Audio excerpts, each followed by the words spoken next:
Hi viewers, எல்லோருக்கும் வணக்கம். June 24ஆம் தேதியாக இன்று தங்கத்தோட விலை கிராமிற்கு ரூ. 75 குறைஞ்சிருக்குங்க. ஒரு சவரனுக்கு ரூ. 600 குறைஞ்சிருக்கு. கிராமிற்கு ரூ. 75 குறைந்து 22 கேரட் 1 கிராம் ரூ. 9155 விற்பனை செய்யப்பட்டு வந்துட்டு இருக்குங்க. இதனைத் தொடர்ந்து ஒரு கிராம் வெள்ளியோடைய விலையும் பார்த்தீங்கன்னா எந்த ஒரு மாற்றம் இல்லாமல் ரூ. 120 விற்பனை செய்யப்பட்டு வந்துட்டு இருக்குங்க. 22 கேரட் 1 கிராம் இன்று ரூ. 9155 ஆகவும் ஒரு சவரன் ரூ. 73,240 விற்பனை செய்யப்பட்டு வந்துட்டு இருக்குங்க. இதனைத் தொடர்ந்து 24 கேரட் 1 கிராம் ரூ. 9,987 ஒரு சவரன் ரூ. 79,896 விற்பனை செய்யப்பட்டு வந்துட்டு இருக்குங்க. ஸோ பார்த்தீங்கன்னா நேற்று கிராமிற்கு ரூ. 5 மட்டும்தான் குறைஞ்சிருந்தது. இன்று கிராமிற்கு ரூ. 75 குறைஞ்சிருக்குங்க. ஸோ 2 நாட்களில் கிராமிற்கு ரூ. 80 குறைஞ்சிருக்கு. ஸோ பார்த்தீங்கன்னா இன்று மட்டும் ஒரு சவரனுக்கு ரூ. 600 குறைஞ்சிருக்கு. ஸோ பார்த்தீங்கன்னா நம்ம காலையில் போட்டிருந்த வீடியோவில் கிராமிற்கு ரூ. 30 வரைக்கும் குறைவதற்கான வாய்ப்புகள் இருப்பதாக சொல்லியிருந்தோம்.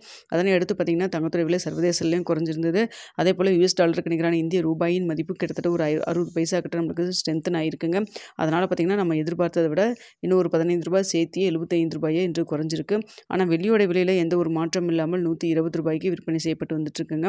₹1 குறைந்திருக்க வேண்டிய இடத்துல வெள்ளியோட விலையில் எந்த ஒரு விலை மாற்றமும் இல்லாமல் இருக்குது. ஸோ வெயிட் பண்ணி பார்ப்போம் நாளைக்கு ஏதாவது விலை குறைப்பாங்களா அப்படின்னு சொல்லிட்டு. இன்று மதியம் நம்ம ஏதாவது அப்டேட் இருந்ததுன்னா மறுபடியும் 2வது முறையாக ஏதாவது அப்டேட் இருக்கிற மாதிரி சான்ஸ் இருந்ததுன்னா உங்களுக்கு நான் மதியம் தெரியப்படுத்துகிறேங்க. மதிய நிலவரத்தில் என்ன இருக்குன்னு சொல்லிட்டு. நிறைய பேர் நேற்று கேட்டுருந்தீங்க நம்ம சீட் பே பண்ணலாமா, விலை குறையுமா, சான்ஸ் இருக்கா அப்படின்னு சொல்லிட்டு. இன்று விலை குறைஞ்சிருக்கு. உங்களுக்கு இந்த ரேட் ஓகே அப்படின்னா நீங்கள் பே பண்ணுற மாதிரி இருந்தால் பே பண்ணிக்கிங்க.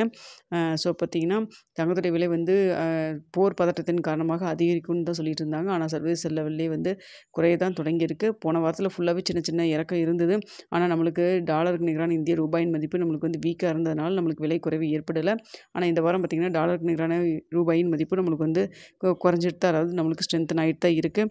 ஸோ பார்ப்போங்க நம்மளுக்கு வரக்கூடிய காலத்தில் தங்கத்துடைய விலை மேலும் குறையுமா என்னங்கிறத நம்ம வெயிட் பண்ணி பார்க்கலாம். இந்த வீடியோ உங்களுக்கு பிடிச்சிருக்குன்னு நினைக்கிறேன். பிடிச்சிருந்தா லைக் பண்ணுங்கள், ஷேர் பண்ணுங்கள், மறக்காமல் சப்ஸ்கிரைப் பண்ணிக்கங்க ஃப்ரெண்ட்ஸ்.